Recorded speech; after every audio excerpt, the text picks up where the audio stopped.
Hi. So it's story time. When given this opportunity, I really didn't know what to speak about, but something did come to my head to talk about. And I guess it was about the um, coming out of me. This is being Pride Month, and just to be significant to that, I am a part of the LGBT community. But in this process of being that, it has been a traumatic experience for my life. Most of you may not know me, not at all, but my name is Kaylin Chapman.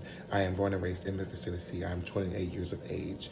I am a God-fearing young man raised in the church, Kojic, Church of God in Christ, if any of you know who that is. But, being in a home where God was praised and at the forefront of our lives, we couldn't really just do a lot. My mother kept us really shield protected and not around a lot of things. She wanted to keep us from a lot of stuff. And I really thank her for that now, because I'm able to experience the fact of being on the other side than being on another side where I really don't need to be. But nevertheless, coming out to my mother in 2017 was very traumatic. I was doing things that wasn't okay.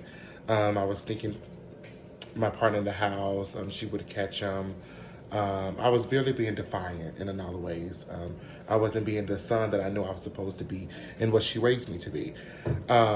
Now, do not get me wrong. My mother loves me to this day. She has accepted who I am and all that stuff like that. But in her eyes, she don't see me nowhere as different, but it's still her son. But in all this to take part, the traumatic experience was that my mother put me out when I told her I was wanting to accept another part of my life that I felt like I kept hiding. I kept not telling the truth about. I kept putting on the back burner, and it wasn't okay. I enjoyed the freedom of being who I truly was, and I couldn't take the fact of not being that anymore and keep hiding it. I couldn't keep that hidden anymore. And if anyone in this part of life, they probably have similarities to the situation, but it's really hard to be who we are as people and being true in our real colors without just even offending people that you truly do love. But also, there has to be a point in time where people have to understand that it's not their life, it's our life. So are we going to let somebody else do something for us or take over what we truly want to be, or keep us hidden to the point where we go into depression and all that? But nevertheless, my mother had, me and my partner were basically moving into our own place here in Memphis, Tennessee, but things didn't fall through. And honestly, thinking about it, I knew it probably wouldn't fall through because I knew the calling and where God also had in my life. And it wasn't just to even be with him, because we are not together today. But to the fact of also knowing who I am as a person, knowing that where I was going was not where God was leading. It was nothing but the devil's footprints basically guiding me to a direction of falling where I did. Basically, my mom had my brother bring my clothes. I guess she couldn't stand to just do that. It was pouring down rain, and my car was broke down on the side of the road. My partner, he did come to me, but we had to get a hotel that night. It was such a crazy night. It was just so much raining and all that, and the car broke down. Tried the next morning to try to get somebody to come out and get it fixed, and really didn't have anything, or my mom, anybody to call on, because I had just to fight everybody because I wanted to do what I wanted to do.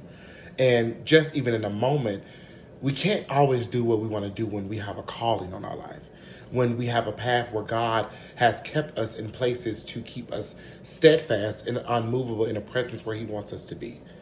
We can't, in this Christian life, we can't do all things.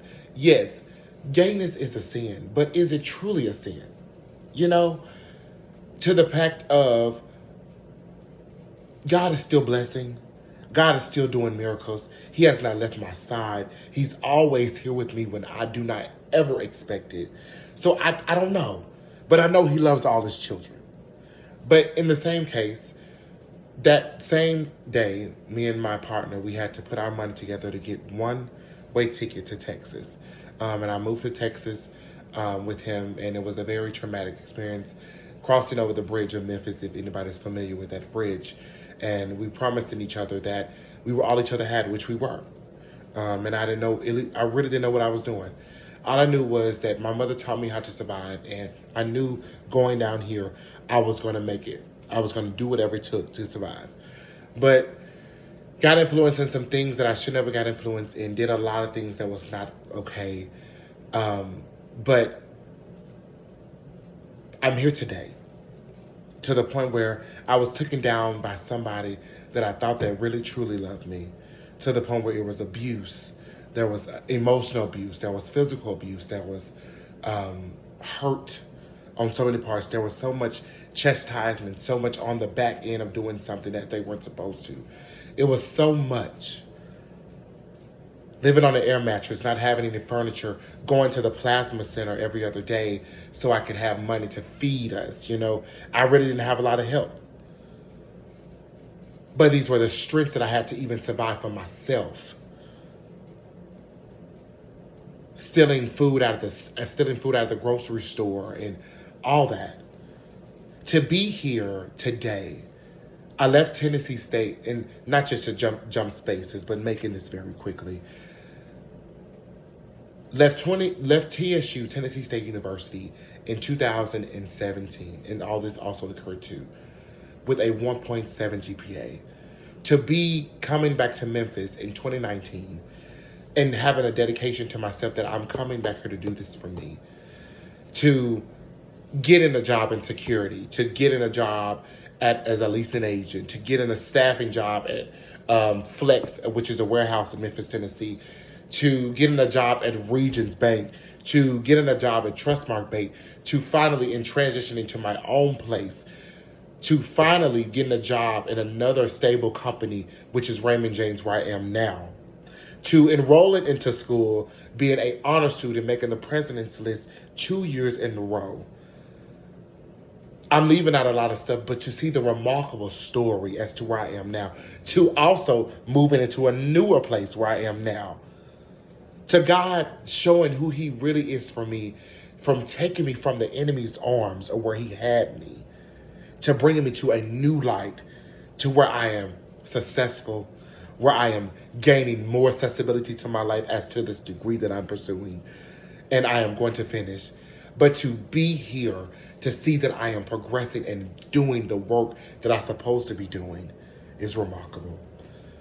And I can't do nothing but thank God for it. Thank God for being who he is, loving him, and enjoying the life that I have now. No more crying, no more hurt, no more sadness. Nothing but enjoying my life for real with myself. Thank you.